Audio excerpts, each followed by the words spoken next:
Hey, welcome everybody. I'm your host, Jon Clay, VP of Threat Intelligence at Trend Micro, and welcome to episode 16 of Trend Talks Threat Research. I'm very excited today because I have a guest host, guest speaker here. Stephen Hilt is joining me. Stephen, why don't you give the audience a little background on who you are and what you do? Yeah, I'm Stephen Hilt. I work for the forward-looking threat research team here at Trend Micro, specializing in e-crime and APT research, as well as being a forward-looking threat researcher entails we're looking 3 to 5 years out to kind of get a grasp of what threats might be in the near future. So that's kind of where my focus is. Yeah, that's great. And it's always needed because obviously these adversaries are going to constantly be changing their tools, tactics, and procedures, TTPs, on how they go about attacking organizations. So it's really nice that we have a group inside Trend Micro that actually looks further out to see where is this going. You also, I'm assuming you look at where technology trends are going as well. Yeah, there are people on my team that definitely look towards the technology side, and we do have some projects toward like what are the upcoming threats to AI and things like Yeah. that. So, Yeah. I know we have a series on quantum computing, even to look at post quantum encryption type stuff. But anyway, let's get to the topic at hand. You did a research, you published research just recently about red teaming tools. And I wanted to give the audience the ability to get straight from your mouth kind of what that research included and what kind of things you saw with that research. And then later on, we'll get into kind of what organizations can do to help defend against that stuff. But why don't you give the audience a little bit of background on what this research was, why you thought to do the research, and then give us some talking points around what had occurred. oh yeah.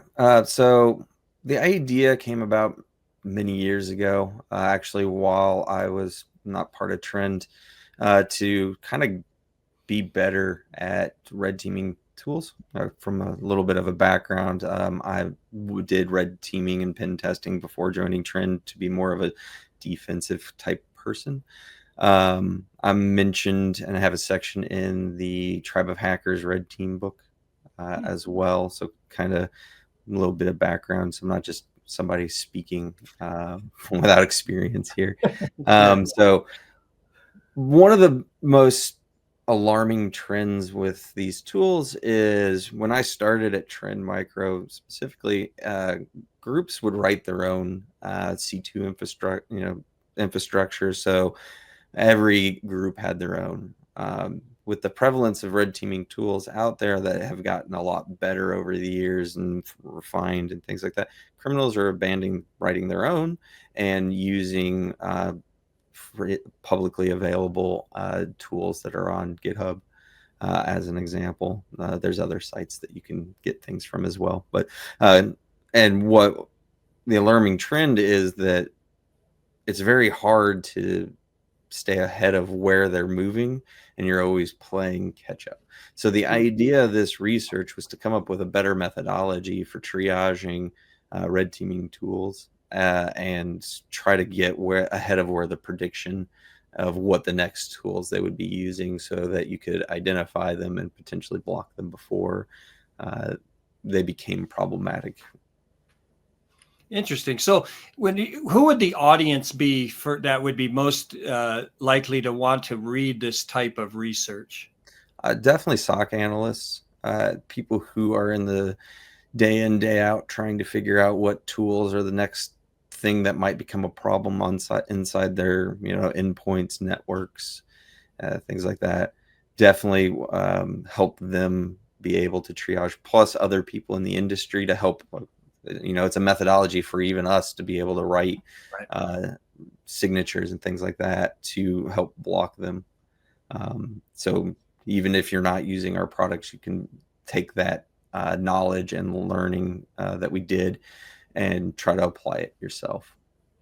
Yeah. So is this a form of like living off the land where they're using the same tools that organizations, and like if you have an internal red team group, they're going to use the exact same tools that these adversaries are using, and is that why it's difficult to defend?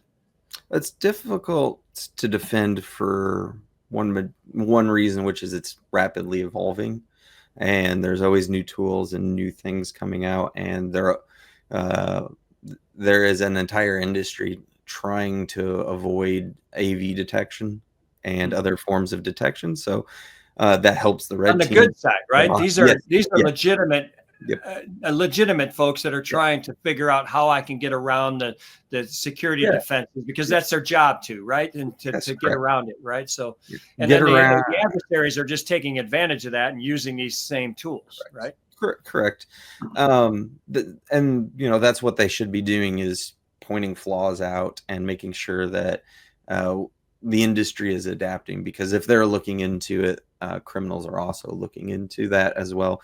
And so one of the things that we really want to pay attention to here is the ability to identify which ones are becoming more problematic. And so the way we're doing that is inside the methodology, which was outlined in the report, is you take a look at the popularity of the projects. So this one of the ways we did that was looking at the stars. So in GitHub, you can star a project, and we also looked at the forks. So how many times it's being starred, how many times is it being forked, and over time, is there a trend line that you can map that to? Then the other thing we're looking at is underground conversations around the tools. So not just it's becoming popular, but it's becoming popular and criminals are talking about it. Right, right. Yeah, that's pretty interesting to see that. Were there any particular tools that come to mind that you see, or areas that red teamers are using that that are kind of problematic at this point? Yeah, so we saw several examples outlined in the report. We also took a look into, as a byproduct of this, we found several research or projects and repositories that were what's known as dual hooked.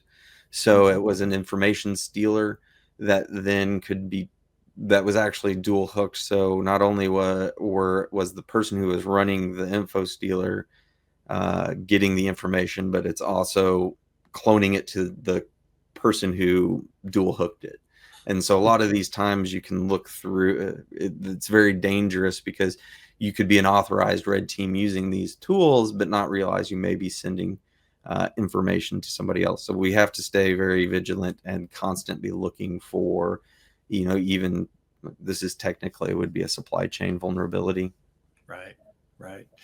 So when it comes to like defense, obviously, you mentioned SOC analysts need to look at it, but and that we are building the capability to detect these tools for organizations. But again, if we detect the tool, do we block the attack, which is always good. But is there anything they can do if they don't have that capability? Can they write rules or anything, or detection capabilities inside their organization? Yeah, so one of the things that we did, not only just identify that, but we were also part of the methodology is to create reports. And so we actually utilized AI with LLMs to not help filter out some more projects.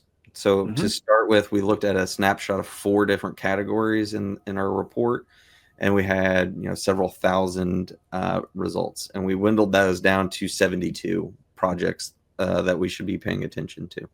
And out of those 7, so then we were able to create a AI generated report for a threat analyst to take and have actionable items from that on what they could be doing by looking at the code base to say, here is kind of how it works, and from that you could determine how to potentially block it. Good. So within the report, we give them mitigation strategies and things like that, right? Yeah, it's pretty much what the report is a giant mitigation strategy, not how to write red teaming tools. So. Yeah. Understood. Any final thoughts or ideas? I mean, is this something you're going to continue to investigate and continue to report on? Yes. So the plan is we actually have written, a tool that kind of monitors these Internally, everybody else is welcome to do the same. In fact, the more eyes we have looking at these, the better our defenses get towards criminals and nation states using red teaming tools. So that's very important that we make sure we're preventing the more malicious people from using these tools. Outside of that, yeah, I mean, that's what we do, is constantly monitor threats. Yeah. Yeah. Well, Stephen, thanks for joining me on the Trend Talks Threat Research episode 16. By the way, everybody, we will link to the actual research there. You can download the research report. So, as Stephen mentioned, there's lots of more detailed information. We just kind of gave you a quick snapshot of what it was, but certainly download the report and go through it, and you get the mitigation strategies throughout it. So, Stephen, thanks very much for joining me today. Yeah, thanks for having me. You betcha. And hopefully, I'm sure I'll have you on again as you do other researches that'll be and very good for our audience out there, because this podcast is all about trend research and the research that we do here and how it helps our customers out there in the world and everybody in the world. So everybody, again, thanks for joining us. Check the show notes for a link to the research, and I'll be back in a couple of weeks to do another Trend Talks Threat Research segment on a different research that Trend Micro has published recently. So everybody, thanks. Have a great day. Stay safe and healthy out there, and we'll talk soon. Thanks, Stephen. Bye-bye. Bye.